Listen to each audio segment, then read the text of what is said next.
Shalom semuanya. Shalom. Shalom. Yang baru datang duduknya di depan-depan dong. Yang di belakang situ untuk yang pada telat. Yuk masuk ke bangku depan semuanya. Ayo, kalau enggak aku tarikin loh satu-satu.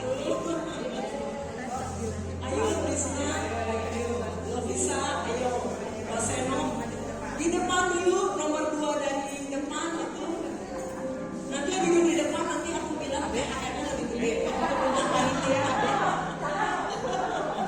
BHR-nya lebih gede deh. Maju lagi Lovisa, ayo Lovisa. Dia, ayo maju lagi. Kedua. Kita semua boleh hadir kembali di tempat ini dengan kesehatan, dengan kekuatan daripada Tuhan, amin. Karena Dia yang memberikan hari yang terbaik. Siapa yang benar-benar menyadari bahwa hari ini adalah hari yang terbaik buat kita? Hari yang terbaik, puji nama Tuhan. Setiap hari adalah hari yang terbaik buat kita. Karena Tuhan yang senantiasa menyertai kita semua, sehingga kita boleh ada sebagaimana kita ada saat ini karena penyertaan Tuhan.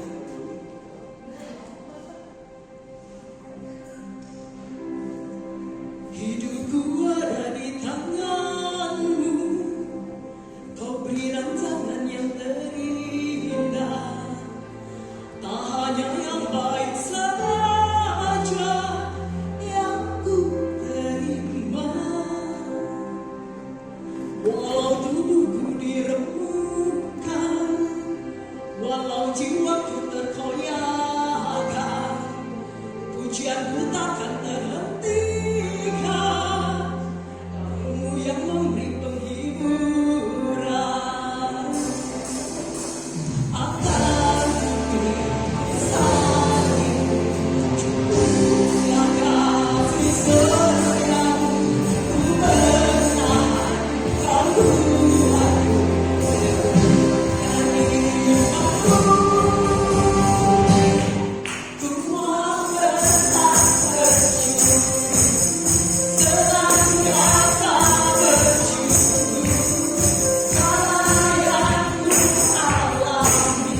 jemaat Tuhan, selamat datang Bapak Tony Cahyadi beserta Om dan Tante semua karyawan-karyawati PT Multi Garmen Jaya dalam persekutuan doa PT Multi Garmen Jaya.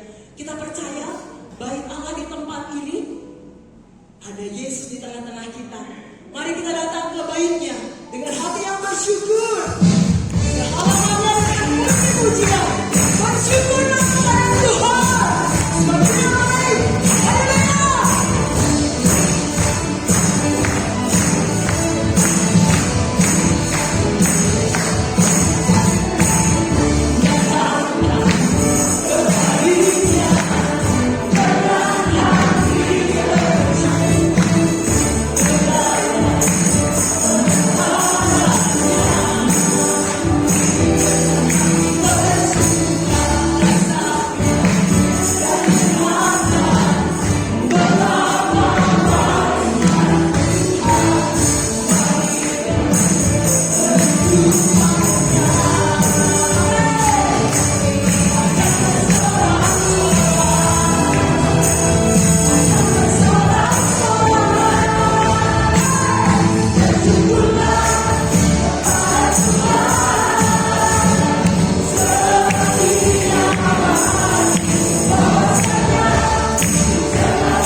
Yeah.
kita boleh teduhkan hati kita di hadapan Tuhan untuk kita siap mendengar, merenungkan sebagaimana firman-Nya.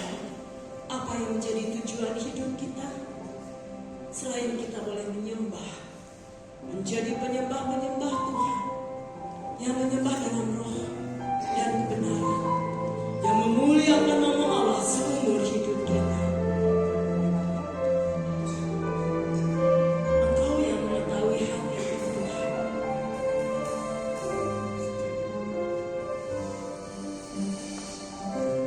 Kau mengenal hatiku, hamba matiku, tanpa hadirmu bawanya ku mengalir,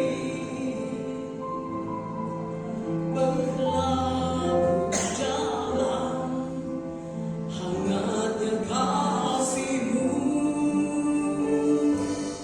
sejuta rasa di jiwa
Berikan sorak-sorai Allah percaya kita semua dalam nama Yesus. Sekali Yesus berdoa Yesus.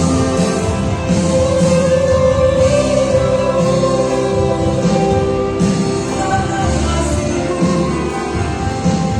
menyelamatkan kami. Yesus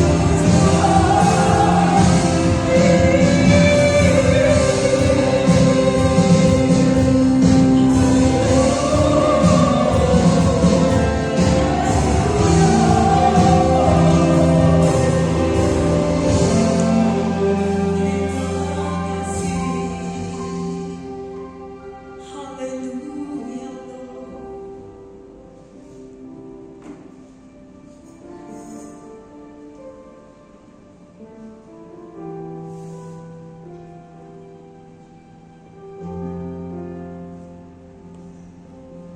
Tuhan, terima kasih Tuhan, kasih-Mu kepada semuanya. Kami bersyukur siang hari ini kembali bisa berkumpul di sini. Kami juga bersyukur mulai memuji menyembah Tuhan, semangat yang terbaik bagi Tuhan. Amin. Sementara kami mendengar sebagian dari firman-Mu, Tuhan berbicara sama setiap kami. Tuhan berikan kami roh hikmat dan wahyu untuk kenal Tuhan dengan benar. Karena kami tahu mengenal Tuhan adalah hidup yang kekal. Ajar kami, bicara sama kami, pulihkan kami, bangkitkan kami, tumbuhkan kami. Di dalam nama Tuhan Yesus kami berdoa, kami mengucap syukur. Setuju siap belajar firman Tuhan, diberkati firman sama-sama kita katakan. Amin. Amin. Ya, silakan duduk.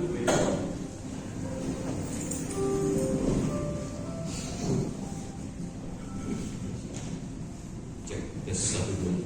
Cek satu dulu. Ya, shalom Bapak Ibu. Shalom. Apa kabar? Tuhan luar biasa ya. Saya nggak tahu ada Pak Tony, Pak Dedi. Terima kasih ya untuk kepercayaannya. Pak Rio sudah undang. Terima kasih. Hari ini saya diberi tugas untuk menyampaikan tentang the life purpose. Ya, media sudah bantu saya. Kenapa penting memiliki life purpose? Karena kehidupan tanpa tujuan itu sama dengan Anda naik kapal pesiar, cuman puter-puter doang, tapi nggak nyampe-nyampe. Bayangin, sama juga seperti Anda naik bis atau naik angkot, tapi salah tujuan. Ya mau kemana Pak? Ya terserah Bapak mau nganter saya kemana aja boleh, gitu ya. Atau Anda pesen taksi di pinggir jalan, Bluebird juga mau kemana Bu? Iya, saya lagi bingung mau kemana, terserah Pak sopir deh, gitu ya. Nah, kalau kehidupan kita seperti itu, tentunya kehidupan sangat-sangat menjadi lemah karena nggak punya tujuan. Anda akan mudah putus asa, Anda akan mudah untuk menyerah, bahkan tidak sedikit sekarang angka bunuh diri semakin tinggi. Setuju ya Bapak Saudara ya? Di mana-mana angka bunuh diri semakin tinggi. Belum lagi kita tahu teman-teman kita dari Gen Z, termasuk anak saya generasi Alpha 20 tahun ke bawah belasan, dikenal sebagai generasi strawberry. Strawberry tahu sendiri ya seperti apa ya. Ini kan mencuat dari orang-orang para ahli di Taiwan ya. Strawberry itu gampang penyok, betul ya. Dipegang sedikit langsung melenyot, atau berapa hari kemudian dia cepat busuk karena nggak tahan dengan bandingan dan sebagainya ya. Pengennya yang instan, yang mudah, dan kita salahin mereka. Tapi sebetulnya katanya salah kita juga, generasi X, pendidik mereka terlalu manja gitu ya. Nah, apapun yang terjadi, life purpose itu sangat penting. Kalau Anda baca dari buku Rick Warren, The Purpose Driven Life, kalau boleh tahu siapa yang pernah baca, bisa memegang ya. Beliau cari dari ratusan ahli hal yang paling sulit untuk dijawab oleh para ahli dan filsuf. Ahli filsafat adalah tujuan hidup manusia. Hal yang paling sulit dicari sama para ahli. Kenapa? Karena mereka coba cari itu, ya. Mereka trying to find the purpose of human life. Terpisah dari Tuhan. Kira-kira bisa nggak? Gak bisa. Makanya jawaban mereka beda-beda, tapi gak ada ujung pangkalnya. Tapi orang Kristen, Anda dan saya yang percaya Yesus Tuhan, bisa lambaikan tangan. Anda punya tujuan hidup. Setuju katakan amin? Karena Tuhan your creator yang bikin itu. Ya, kita lihat firman Tuhan katakan begini dalam Psalm 138 verse 8. ESV katakan begini, bisa tampilkan multimedia bantu saya. Ini tema yang Bapak Ibu berikan sama saya. The Lord will fulfill His purpose for me. Your steadfast love, O Lord, endures forever. Do not forsake the work of your hands. Pemazmur bilang gini, Tuhan akan menggenapi His purpose, tujuannya Dia for me. Berarti kalau bicara tujuan hidup, manusia nggak bisa gali dan temukan. Tuhan punya tujuan hidup buat Anda dan saya, masing-masing pribadi. Setuju katakan amin? Ya, coba kalau kiri kanan bilang gini, Tuhan punya tujuan hidup buat kamu. Kamu bukan kebetulan, ya. Kalau kamu ini itu bukan kebetulan. Ada jodohnya khusus gitu ya, buat yang masih jomblo ya. Karena nggak semua orang suka sama jenis tertentu, betul nggak?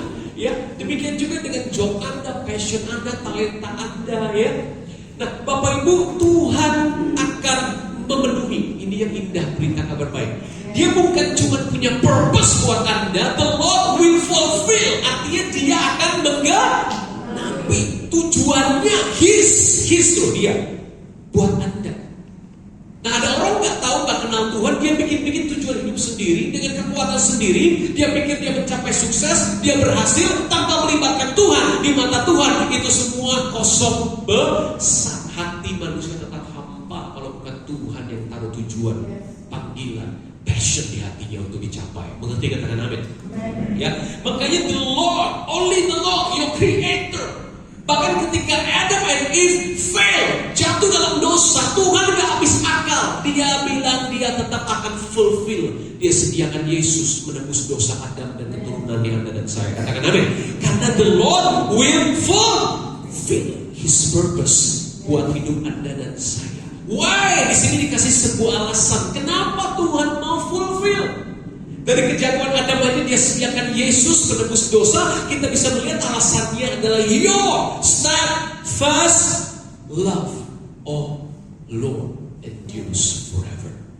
Tuhan akan fulfill karena Dia punya kasih, Dia punya cinta buat Anda. Itu buat lamanya. Setuju katakan amin. Boleh tepuk tangan buat kasih Tuhan. Tuhan sayang banget sama kamu. Bilang kiri kanan, Tuhan sayang banget sama kamu. Kalau ada yang ragu sama Tuhan, perhatikan ayat ini ya. Your steadfast love, kasih setiamu, kasihmu yang steadfast itu teguh, Bapak Ibu. Katakan kasih Tuhan teguh. 1, 2, 3. Kasih Tuhan teguh, steadfast, endures forever. Untuk berapa lama? Selama-lamanya, forever. Ya, dulu saya suka sekali, anak saya itu suka sekali, kok saya suka ya, anak saya suka boneka Forever Friend, Bear itu saudara ya. Nah, Bapak Ibu saudara, forever, selamanya kasih Tuhan. Kasihmu, kasih saya sama Tuhan kadang-kadang up and down, betul gak saudara? Tapi kasih Tuhan sama kita tidak mungkin up and down. Berapa lama? Forever. Kalau kita kadang-kadang bersungut-sungut ya, kadang-kadang kehilangan kasih mula-mula, kadang-kadang berapi-api, 2 bulan kemudian berat lagi kayak Coca-Cola. Tapi kalau kasih Tuhan enggak. God is love. Allah adalah kasih. Gak mungkin kasihnya up and down, gak mungkin kasihnya setengah jalan. Kasih Dia selama-lamanya ya. Kemudian karena mengerti hal itu, pemazmur berdoa begini, do not forsake the work of your hands. Jangan tinggalkan perbuatan tanganmu ya Tuhan. Tuhan dengan kasih-Nya yang begitu dahsyat, pemazmur punya kepercayaan bahkan hidupku adalah perbuatan tanganmu. Setuju katakan amin? Kasih tahu kiri kanan, hidupku perbuatan tangan Tuhan. Hidupku perbuatan tangan Tuhan. Ya, kalau berhasil ojo sombong. Amin. Kalau gagal jangan padam, jangan putus asa bunuh diri. Setuju katakan amin? Karena ada perbuatan tangan Tuhan. Setuju katakan amin? Ya. Nah, Bapak Ibu, saya pengen Anda tahu seorang ahli yang diakui dunia bilang begini soal Tuhan itu punya tujuan buat Anda. Dia bilang begini, coba tampilkan. Albert Einstein bilang begini, Tuhan tidak sedang apa? Bermain dadu. Tuhan gak iseng-iseng bikin Anda main dadu gitu ya. Keluar angka 6 berarti dia orang kaya. Keluar angka 2 dia orang gue bikin jadi gembel gitu kan. Enggak, ini orang kena kanker nih. No. Dia gak main dadu. Rancanganmu atas hidupku, rancanganku atas hidupku itu bukan rancangan kecelakaan, tapi untuk memberimu hari depan yang penuh dengan pengharapan. Lalu kenapa Pak ada bencana, ada pemerkosaan, ada pembunuhan, ada peperangan?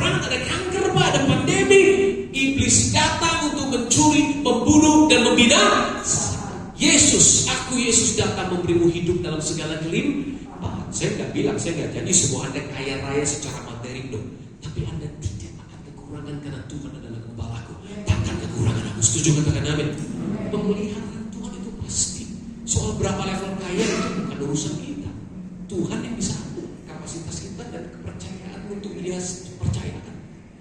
Tapi Tuhan sudah atur semua yang terbaik buat Anda dan saya. Dan mencuri mau menghancurkan hidup Anda, bahkan menipu. Salah satu tipuan yang iblis sering masukin adalah soal materi, saudara. Kita pikir tujuan hidup kita itu sekedar jadi kaya, sekedar benda-benda duniawi, sekedar hal-hal yang kelihatan beken, kelihatan keren sama dunia. Padahal Alkitab bilang gini, yuk kita lihat. Amsal 11 ayat 28 versi The Message Bible katakan begini. Kita baca sama-sama supaya mencegah di kita ya. 1, 2, 3. Kehidupan yang bertujuan untuk memiliki benda-benda duniawi adalah kehidupan yang mati, bagaikan puntung. Sebaliknya, kehidupan yang dibentuk Tuhan bagaikan pohon yang berbuah lebat. Siapa mau jadi pohon berbuah lebat? Bisa sampaikan kalian. Siapa mau jadi puntung rokok? Boleh dong.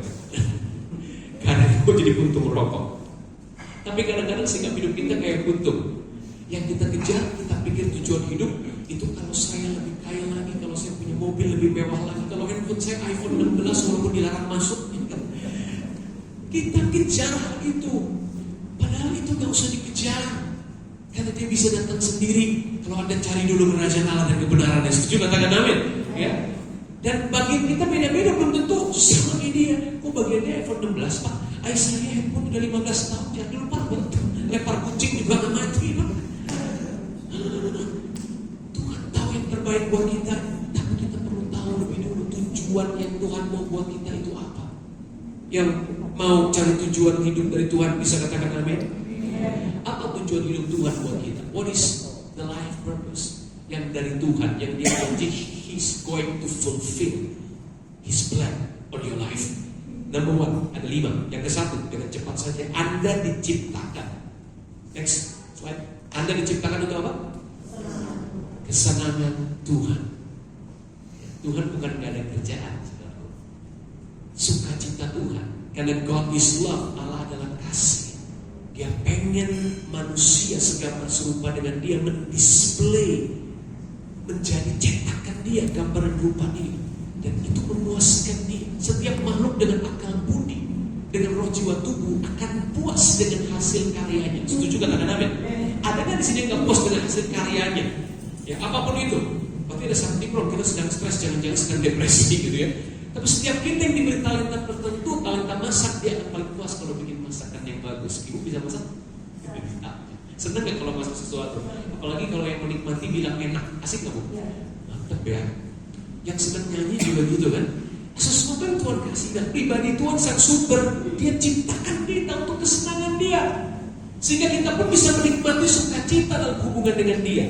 Let's take a look apa yang Tuhan katakan dari firman-Nya. Next slide. Wahyu 4 ayat 11 terjemahan NLT New Living Translation bilang begini, 1, 2, 3. Engkau telah menciptakan segala sesuatu dan semua ada untuk kesenanganmu. Semua yang Tuhan bikin is for His pleasures, untuk sukacita Tuhan. Waktu manusia coba cari tujuan hidup hanya sukacita senang dirinya sendiri, they miss the mark. Mereka lari dari tujuan. Makanya manusia gak akan pernah puas, hatimu gak akan pernah sukacita kalau engkau cari hanya kesenanganmu sendiri. Karena you're not created for that. Anda gak diciptakan untuk itu. Bayangkan saja kalau satu benda misalkan kulkas ditaruh di desa, dijadiin lemari baju. Penciptanya waktu datang, kalau menjual bang nggak jadi masalah, yang penting dijual seaku mungkin. Yang kreatornya, yang desainernya, yang punya art passion, punya talenta art itu dia kan sangat penting lihat artnya kan. Ya ampun, gua desain ini dipakainya bukan buat kulkas, buat baju, ya kan? Bayangin saudara, kalau kita diciptakan, tapi fungsinya kan kita mencari kesenangan kita. Padahal number 1 kita diciptakan untuk kesenangan siapa? Kesenangan Tuhan. Bahkan everything, semuanya, langit, bumi, bintang, matahari, bulan, semua diciptakan untuk kesenangan Tuhan. Anda Number one, kalau Anda bisa paham ini, saya di-create untuk kesenangan Tuhan. Ya Tuhan, saya mesti cari kesenangan Tuhan apa? Yang mau menyenangkan Tuhan bisa lambaikan tangan. Waktu Anda senangkan Tuhan, hal ini terjadi. Anda senang. Nah, tapi waktu Anda cari kesenangan dirimu sendiri, Anda senang sementara. Hatimu hampa. Tanya aja orang paling kaya di dunia, siapa namanya? Salomo. Ya kan? Istrinya 300, kudiknya 700. Kayaknya minta ampun, emas, perak udah kayak batu di lantai. Tetap hampa. Kita lihat bagaimana akhirnya dia jatuh dalam penyembahan berhala. Lalu kita pengkhotbah ditulis pertobatan dia. Semua, segala sesuatu kayak gitu loh saudara. Sia-sia. Udah tahu kayak gitu, kita kayaknya nggak percaya sia-sia. Gue pengen coba nih dosa kayak gini. Gue pengen coba naik pesawat jet pribadi. Gue pengen coba punya kapal pesiar pribadi. Kalau engkau tidak berupaya, number one, engkau diciptakan untuk menyenangkan siapa? Tuhan. Sebaliknya engkau mungkin gak kaya raya kayak Salomo. Ada makan, puji syukur, masih bisa nafas sehat. Haleluya, amin. Tapi engkau hidup untuk senangkan Tuhan. Happy gak saudara? Ini yang lebih suci. Kerajaan Allah bukan soal makanan dan minuman, tapi sukacita, damai sejahtera, kebenaran oleh Roh Kudus. Terus kita lihat, itu sebabnya 1 Korintus 10 ayat 31 bilang gini, 1, 2, 3, jika kau makan atau jika kau minum atau jika kau melakukan sesuatu yang lain, lakukanlah semuanya itu untuk kemuliaan Allah. Karena kau sadar sekarang, bahkan kerjaan Anda ketika datang ke pabrik ini, ke kantor ini, saya di-create untuk senangkan Tuhan. Saya kerja bukan sekedar untuk bos manusia, tapi ada bos di atas segala bos yang lagi lihat saya. Mungkin kita kenal, saya sedang mau menyenangkan dia. Bagaimana Anda kerja dengan disiplin, dengan integritas, dengan jujur, dengan yang terbaik. Bos mungkin gak lihat, gak bisa kasih upah lebih, tapi Tuhan memberimu upah pada harinya, pada waktu yang tepat. Promosi pasti datang. Karena tidak ada orang bernilai itu tidak dalam keadaan dipromosikan oleh Tuhan, hanya masalah waktu. Ngerti katakan amin? Orang akan tahu kok bedanya emas beneran atau emas yang di pinggir kali bau itu, saudara. Orang akan tahu. They gonna see your value. Ngerti katakan amin? Just do it as to the Lord. Lakukan untuk senangkan Tuhan. Katakan amin. Number 2, Anda dan saya dibentuk untuk apa? 1, 2, 3 dibaca. Kita dibentuk untuk apa? Menjadi keluarga Allah. Kasih Pak kiri kanan, kita keluarga Allah. Jangan saling menyakiti ya.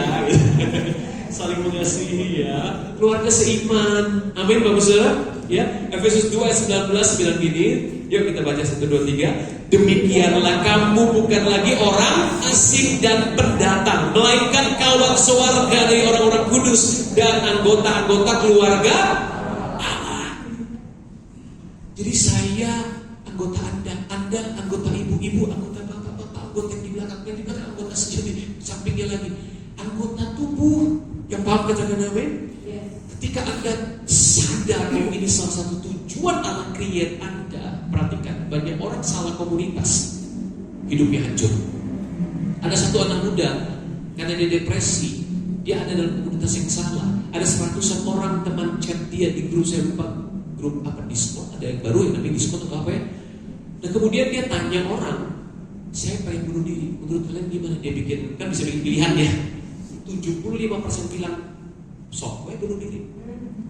Dia beneran bunuh diri, saudara. Kok hidup lu ditentuin sama temen komunitas? Tapi memang kita gak bisa pungkiri komunitas yang buruk merusak kebiasaan yang baik. Kalau kau komunitas dengan orang yang cinta Tuhan, walaupun nobody is perfect, gak ada orang sempurna sekali lagi di sini ya. Tapi minimal orang-orang ini mau cari Tuhan, mau berusaha jadi lebih baik. Itu yang bagus. Itu keluarga Allah. Mengerti katakan amin? Ya, kalau kau cari yang sempurna gak akan ketemu. Kalau ketemu kelompok yang sempurna, kau cari kau masuk ke situ, mereka akan bilang kelompok ini bukan sempurna gara-gara kamu datang tidak sempurna dulu. Karena gak ada sempurna. So kita mesti belajar hargai satu sama lain. Kasih tau kiri kanan, saya mau belajar hargai kamu. Kasih tau kiri kanan, saya mau belajar hargai kamu. Amin. Bahasa Jawanya dibongking. Ya, tolong membongking orang, saudara ya. Karena mereka orang harus diorangkan, saudara ya. Ya. Dan Bapak Ibu Saudara penting. Nah, ada satu hal lagi yang Rick Warren katakan begini. Coba tolong tampilkan quotation-nya. Keluarga gereja membantu mencegah Anda dari kemunduran. Dari kemunduran. Bayangin kalau ada tumpukan batu bara yang lagi menyala-nyala, Anda ambil satu, keluar dari komunitasnya. Mati gak? Padam gak? Padam. Tubuh Anda yang ada di sini sebagai tubuh Kristus. Kita anggota satu sama lain, Kristus kepalanya. Anda potong jempol Anda, lalu taruh di atas mimbar ini, hiasi dengan bunga, kasih es batu biar gak cepat busuk. Tapi cepat atau lambat mati gak jempolnya? Mati, karena terputus dari pusat itu. Itu yang terjadi kalau Anda pengen jadi Superman rohani, one man show, jalan sendiri, gak butuh orang. Gue mah sakti, diurapi, gak butuh lo. Gue mah kaya, diberkati, gak perlu lo. Cepat atau lambat, MATI. Jadi kasih tau kanan, kita saling membutuhkan. Kita saling membutuhkan. Jadilah keluarga Allah, oke? Gak ada yang merasa gak perlu, gak ada yang udah Superman bro di sini, amin. Yang ketiga, saya sampai jam berapa ini? Saudara, masih ada waktu gak? Masih ya. Slide ketiga, apa tujuan ketiga Tuhan ciptain kita? 1, 2, 3. Anda diciptakan untuk menjadi serupa dengan Kristus. Serupa dengan Kristus, bukan serupa dengan salah satu aktor atau aktris Korea. Bukan itu yang ada kerjaan. Ya, anak muda sih sini kayaknya nggak sampai gitu ya. Artis tertentu kesenangan kita, no. Kita dijadikan serupa Kristus. Ayatnya bilang gini, coba tolong tampilkan Roma 8 ayat 29. Kita baca sama-sama supaya nancep di hati kita. 1, 2, 3. Sebab semua orang yang dipilihnya dari semula, mereka juga ditentukannya dari semula untuk menjadi serupa dengan gambaran anaknya, supaya ia, anaknya itu, menjadi yang sulung di antara banyak saudara. Ini Yesus yang di belakang dengan saya, banyak saudara. Tapi sejak awal Anda dipilih Tuhan. Bukan kamu yang memilih aku, tapi aku yang memilih kamu. Waktu Tuhan pilih saudara lewat pertobatan imanmu percaya kepada Yesus, Dia sudah tentukan Anda ada di dalam Kristus anaknya. Dan kalau Dia sudah tentukan itu, Dia bilang Dia mau Anda menjadi serupa dengan siapa? Tuhan Yesus. Itu yang mesti kita kejar tiap hari. Itu kita tanya sama suami istri kita, tim kita, hari ini saya udah makin kayak Yesus atau belum? Kalau jawaban mereka jujur, kagak bro, gue makin kayak setan. Gue bertobat dong. Ya ampun, makin pelit, makin jahat lu, makin egois lu. Astaga, ini Kristen atau bukan? Halo, kata Kristen itu ejekan Bapak Ibu di gereja mula-mula. Kenapa? Karena mereka just like Christ. Kristus kecil, Kristen itu artinya. Ini orang teh gaya-gayaannya niru-niru Kristus, sok mengasihi, sok mengampuni, sok membangkang masalah kita, orang sakit beneran sembuh, sok usir setan. Wah, Kristus kecil, Kristen, Kristus kecil. Karena desi hidup mereka hidup seperti Kristus telah hidup, dan itu penghinaan buat mereka. Tapi mereka nggak bisa bantah fakta kuasa Allah bekerja lewat orang-orang kecil Kristen itu. Tapi sekarang kalau orang dunia lihat orang Kristen bilang apa? Gak ada bedanya itu orang Kristen bangga. Yang korupsi berapa triliun Kristen katanya. Yang korupsi berapa sama. Terus orang kenal Tuhan sama enggak. Karena kita sudah kehilangan tujuan. Kita enggak tahu tujuan kita. Salah satunya yang ketiga adalah untuk menjadi seperti siapa? Kristus. Katakan saya mau menjadi seperti Kristus. 1, 2, 3. Saya mau menjadi seperti Kristus. Tapi bisa nggak dalam 1 tahun? Gak bisa. 10 tahun? Gak bisa. Berapa tahun Pak, Bu? Billy Graham bilang gini. Kamu tampilkan. Being a Christian is more than just an instantaneous conversion. It is like a daily process whereby you grow to be more and more like Christ. Jadi orang Kristen gak instan. Gak mungkin kita bisa jadi kayak Yesus dalam 1 kali pertobatan, conversion. Doa Bapa kami ajarin, ampuni kami akan kesalahan kami. Itu bicara pada hari ini, berikan makanan kami, betul? Artinya every day Anda harus bertobat lagi dan bertobat lagi dari dosa. Dosanya makin kecil sih, udah makin meninggalkan dosa. Tapi masih ada lagi motif yang salah, mungkin pikiran yang daging. Kita harus tinggalkan every day. That's why kita doa Bapa kami Yang doa Bapak kami, katakan amin. 3 orang. Pada yang berdoa ya. Doa Bapak lu aja gue doa ke Bapak kami. Bapak lu Bapak gue juga kan, Bapak kami yang di surga, katakan amin. Bapak Ibu Saudara, jadi perlu proses, dan waktu diproses seringkali tidak enak. Waktu diproses dilarang protes. Puji Tuhan. Tapi itu semua membentuk kita jadi serupa Kristus, more and more like Christ. Waktu Anda paham ini, sesuatu yang gak enak terjadi, Anda paham, Tuhan lagi mau bentuk karakter saya. Mengerti katakan amin. Kalau enggak, Anda gak make sense. Kenapa ini terjadi Tuhan? Kenapa kau izinkan? Why? Dari surga Tuhan lihat, why not? Karena saya sedang bentuk kamu. Kalau enggak dibentuk gini, kamu tetap sombong. Kalau enggak diizinkan gini, kamu jatuh dalam dosa. Kalau langsung hari ini saya kasih kamu 10 miliar, jadinya kamu punya istri 3. Halo, coba. Karena Tuhan butuh memproses kita sampai kita bisa handle His blessing. Mengerti kan? Kita bisa handle apa yang Dia mempercayakan. Kalau Tuhan mempercayakan nanti ada sesuatu yang kita perlu latih. Bukan berarti semua orang harus jadi kaya raya sekali. Tujuan kita bukan soal kaya. Mengerti kan? Tapi dewasa. Ya.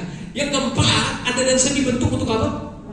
Melayani Tuhan, melayani lebih sungguh, melayani lebih sungguh. Alasannya apa? Tuhan lebih dulu melayani kepadaku, melayani lebih sungguh. Alasan kita melayani bukan supaya masuk surga. Anda ditebus oleh Yesus. Katakan kita melayani kenapa? Karena Dia lebih dulu melayani kita. Kita mengasihi karena Dia lebih dulu mengasihi kita. Kita mengampuni karena Dia lebih dulu. Jadi kalau kita nggak melayani, nggak mengasihi, nggak mengampuni, bukan Kristen. Tanya diri kata lu Kristen bukan jadinya. KTP-nya doang. Aduh, 25 tahun KTP Kristen. Berarti Anda belum menerima pengampunan, belum menerima kasih Tuhan, belum menerima pelayanan Tuhan di Kalvari, kematian dan kebangkitannya. Mengerti katakan amin. Nah Bapak Ibu, pelayanan Alkitab bilang gini, yuk Matius 20 ayat 28, 1, 2, 3. Sama seperti ada manusia datang bukan untuk melayani, melainkan untuk melayani dan untuk memberikan nyawanya bagi tebusan bagi banyak orang. Orang-orang yang bahagia dan umur panjang, despite mereka Christian or not, bukan Kristen.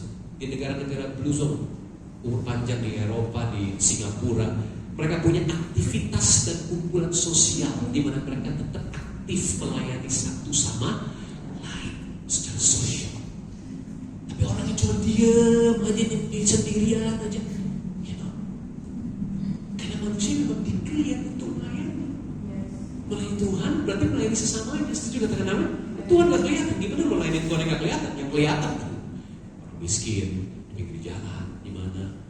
Waktu saya mau begini saya sudah praktekin berkali-kali.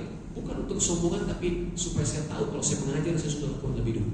Dan bisa tanya tim saya di Jepara bagaimana. Rumah saya satu-satunya pas untuk lihat pelayanan anak-anak yang gak bisa sekolah. Kita bangun sekolah. Apalagi deposito, harta, semua. Bahkan sampai hari ini kalau ketemu orang di jalan, Tuhan kalau saya ada di dompet yang terbesar. Karena saya tahu Yesus bilang jangan kamu kumpulkan harta di bumi, kumpulkan harta di surga. Bukan berarti saya pengen miskin, kan? Orang pengen miskin ya. Tapi fokus kita lebih kepada kerajaan surga. Karena di dunia cuma sebentar.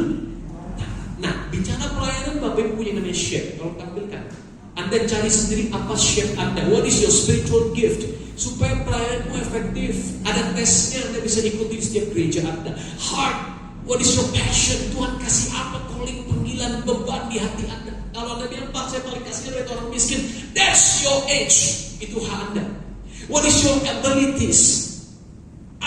Kemampuanmu apa? Lupa saya cuma kemampuan ini. Remember, kemampuanmu sekecil apapun Tuhan bisa pakai bagi kemuliaan Dia. Katakan amin. Gak ada seorang pun yang gak dipakai sama Tuhan. Walaupun dia cuma kelingking kaki, tetap itu kaki Tuhan Yesus. Karena kita tubuh Kristus. Katakan amin. Ya.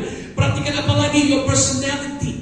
Tuhan pakai personalitas kepribadianmu. Coba cek di ISC sekarang ada personality merah, hijau, biru, kuning ya. Cek kira-kira saya posisi yang tepat di di mana ya? Even perusahaan aja saya yakin di Kardinal juga pasti cek ya Pak ya, supaya posisi the right man in the right place. Bayangkan dalam kerajaan Allah yang jauh dari eternal kingdom, you need to find out. Anda perlu cari tahu di mana saya mau melayani Tuhan. Experience, pengalaman Anda seburuk apapun, mungkin Anda pernah mengalami pelecehan di masa lampau, Anda trauma, Anda sudah dipulihkan. Disitulah Tuhan mau pakai. Anda layani orang-orang yang mungkin mengalami pengalaman hampir serupa, Anda nggak ada yang sama. Anda akan lebih jadi blessing karena Anda pernah mengalami itu dibanding saya yang nggak pernah misalkan. Akan lebih dipercaya Anda. Mengerti katakan amin? Semua shape ini Tuhan mau pakai, terlepas dari seberapa kelabunya masa lalu Anda. Anda yang percaya dan sudah bertobat, Anda Tuhan mau pakai Anda melayani. Katakan amin. Dan pelayanan bukan cuma di gereja, di mana saja. Itu sebabnya pepatah Denmark, dia bilang gini, siapa dirimu adalah pemberian Tuhan. Apa yang kamu lakukan dengan dirimu adalah pemberianmu untuk Tuhan. Anda bisa kerjakan di gereja, di luar gereja, di perusahaan, di keluarga, di mana saja. Yang terakhir, kelima, Anda diciptakan untuk sebuah misi. Ya, Matius 28 bilang gini, yuk 1, 2, 3. Karena itu pergilah, jadikan semua bangsa muridku, baptislah mereka dalam nama Bapa dan Anak dan Roh Kudus, ajarlah mereka melakukan segala sesuatu yang telah kuperintahkan kepadamu. Ketahui aku menyertai kamu senantiasa sampai pada akhir zaman. Siapa pengen disertai Tuhan sampai akhir zaman? Lambaikan tangan, lakukan misi. Jadikan semua bangsa muridku dengan shape Anda masing-masing. Gak semua orang kudu khotbah muncrat-muncrat kayak saya. Gak semua orang jadi misionaris, tapi Anda misionaris di tempat kerja Anda, di keluarga Anda, di profesi Anda masing-masing. Yang paham katakan amin. Di situ Anda jadi berkat, jadi terang. Bahkan teman-teman kita yang belum percaya Yesus, coba tunjukkan kasih, integritas, karakter Kristus. Yang paham katakan amin. Ya. Terus dari mana kuasa datang? Kisah 1 ayat 8 bilang gini, 1, 2, 3. Tetapi kamu akan menerima kuasa kalau Roh Kudus turun ke atas kamu. Kamu akan menjadi saksiku di Yerusalem, Yudea, Samaria, ujung bumi. Untuk melakukan misi, bahkan kelima panggilannya, tujuan ini Anda perlu Roh Kudus. Bilang gini, saya perlu Roh Kudus. Urapi saya, tolong saya Tuhan, ajari saya, pimpin saya, mampukan saya. Amin. Anda berdoa itu dengan iman, Roh Kudus kerja nggak? Yes, iya. Roh Kudus kerja nggak harus akan lepar-lepar di sini berusaha-usaha, enggak. You walk by faith, karena Dia ada di dalam Anda. Yang percaya Roh Kudus ada dalam hati Anda. Katakan amin. Amin. Ya, Dia mau kerja. Jadi saya simpulkan 5 purposes of life. Apa aja? Number 1, saya diciptakan untuk kesenangan Tuhan. Ternyata itu bicara soal apa? Worship. Apapun yang kau buat, bukan cuma nyanyi di gereja. It's a worship.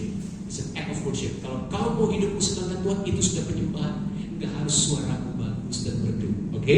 Yang bagus merdu, persembahkan jadi singer dan WL. Amin. Yang kedua, saya dibentuk untuk menjadi keluarga Allah. It's talk about fellowship. Anda perlu komunitas yang sehat, hindari komunitas yang toksik. Ya.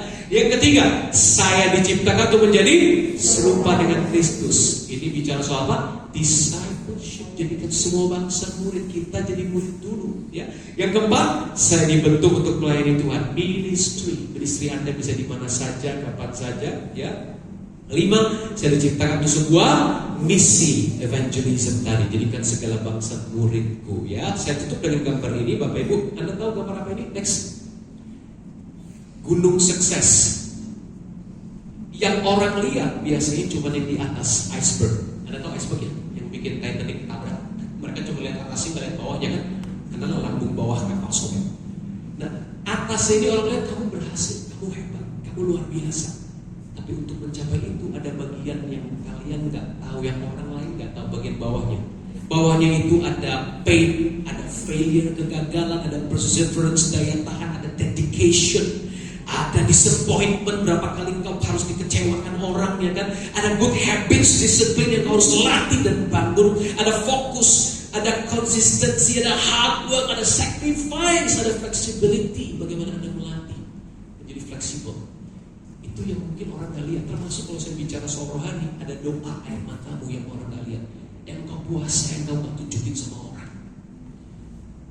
Tapi itu membawa keberhasilan di sana. Dan berhasil dalam kacamata Tuhan adalah kalau saya simpulkan dari 5 purpose itu, tolong klik yang terakhir. Nah, apa berhasil dalam pencapaian Tuhan dari hubungan 5 purpose of life? Loving God, loving people, and maximizing your potential. Worship itu loving God. Fellowship, discipleship, ministry, evangelism itu worship. Loving people. Dan Anda melakukan itu untuk Tuhan. Excellent. Artinya Anda harus kembangkan diri dengan maksimal untuk jawab panggilan Tuhan di profesi Anda masing-masing. Tuhan Yesus memberkati. Mari kita berdoa.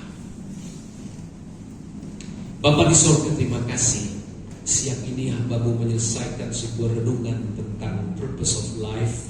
Ada 5 purposes, ada 5 tujuan hidup yang Tuhan sudah tetapkan bagi kami orang percaya. Berdoa supaya dengan kuasa Roh Kudus kami boleh loving God, loving people, dan terus memaksimalkan potensi kami dengan excellent melakukan apapun seperti untuk Tuhan. Dan kami percaya hidup kami menjadi bermakna, hidup kami mengalami sukacita dan damai sejahtera sejati, dan hidup kami selalu dalam pemeliharaan Tuhan. Bukan semata-mata untuk tujuan kami, tapi kami ada untuk tujuan Tuhan. Waktu kami melakukan tujuan Tuhan, melimpah sukacita dan penyediaan Tuhan atas hidup kami pun semakin diberkati, semakin menjadi berkat bagi banyak orang. Tuhan, kami juga berdoa untuk 3 topik doa pada siang hari ini. Kami mohon penyertaan Tuhan untuk PT Multigar Menjaya, terutama mendekati penghujung 2024 ini. Hasil penjualan yang ditargetkan boleh mencapai target, bahkan melebihinya, karena kami tahu bagi Tuhan tidak ada barang yang mustahil, dan tidak mustahil bagi orang yang percaya.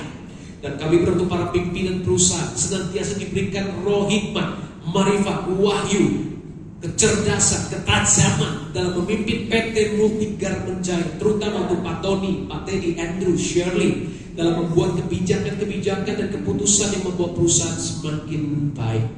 Kami juga bersyukur atas kelancaran persalinan Shirley. Kiranya anak yang dilahirkan tumbuh sehat, jadi anak yang cinta Tuhan, keluarga, berbakti buat nusa dan bangsa, jadi berkat bagi banyak orang. Terima kasih Tuhan. Kami serahkan selanjutnya pekerjaan kami juga ke dalam tangan Tuhan, dalam nama Yesus yang sudah diberkati dan mau terus jadi berkat. Sama-sama kita katakan amin.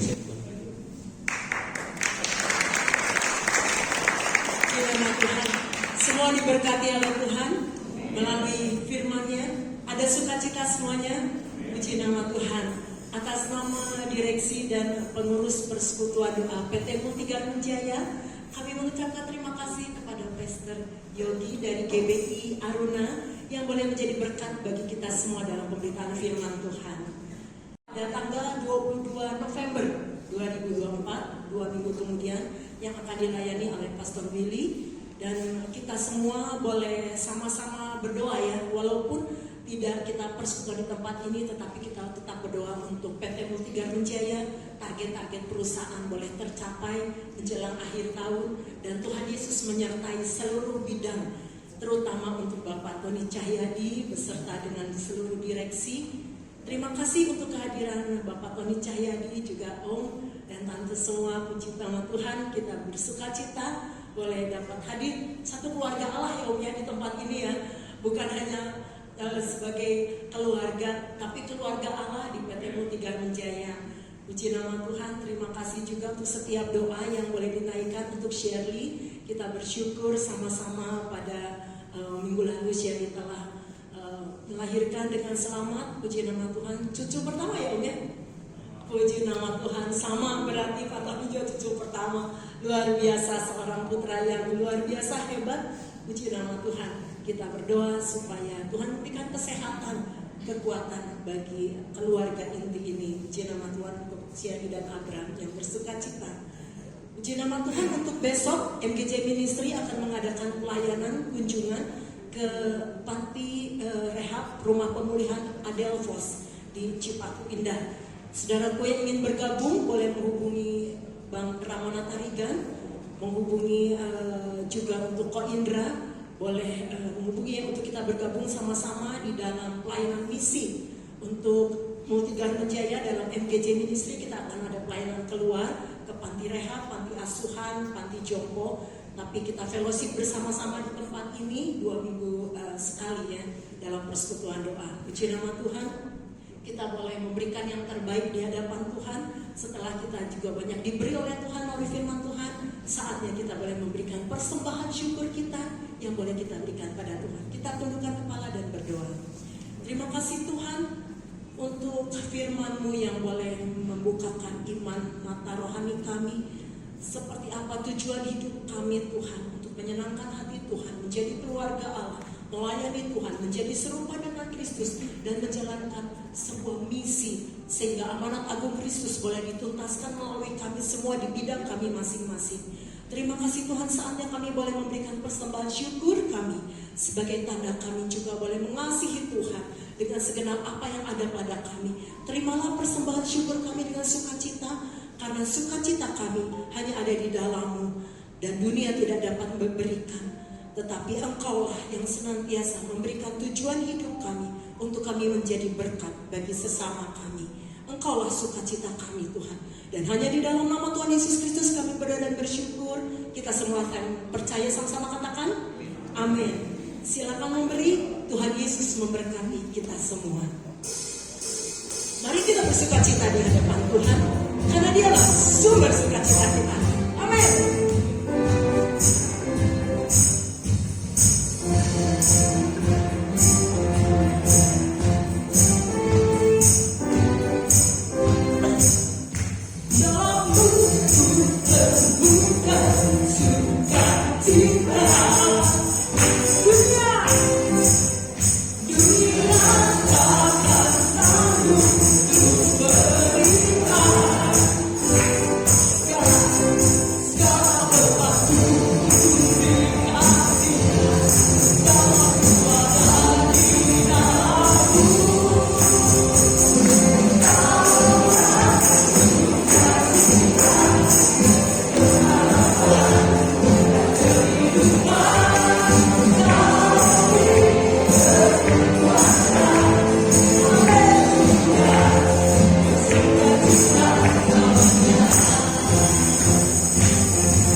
memberkati dan melindungi engkau.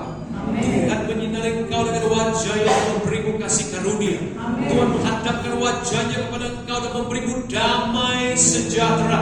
Kembalilah dalam aktivitasmu membawa berkat dari Bapa di dalam surga, dalam cinta kasih anaknya yang tunggal Tuhan Yesus Kristus, dalam persekutuan yang manis dengan Roh Kudus, sampai Maranatha dia menjemput kita di orang permain, bahkan sampai selama-lamanya. Yang sudah diberkati dan mau rindu menjadi berkat dengan kuasa Roh Kudus, sama-sama kita katakan amin.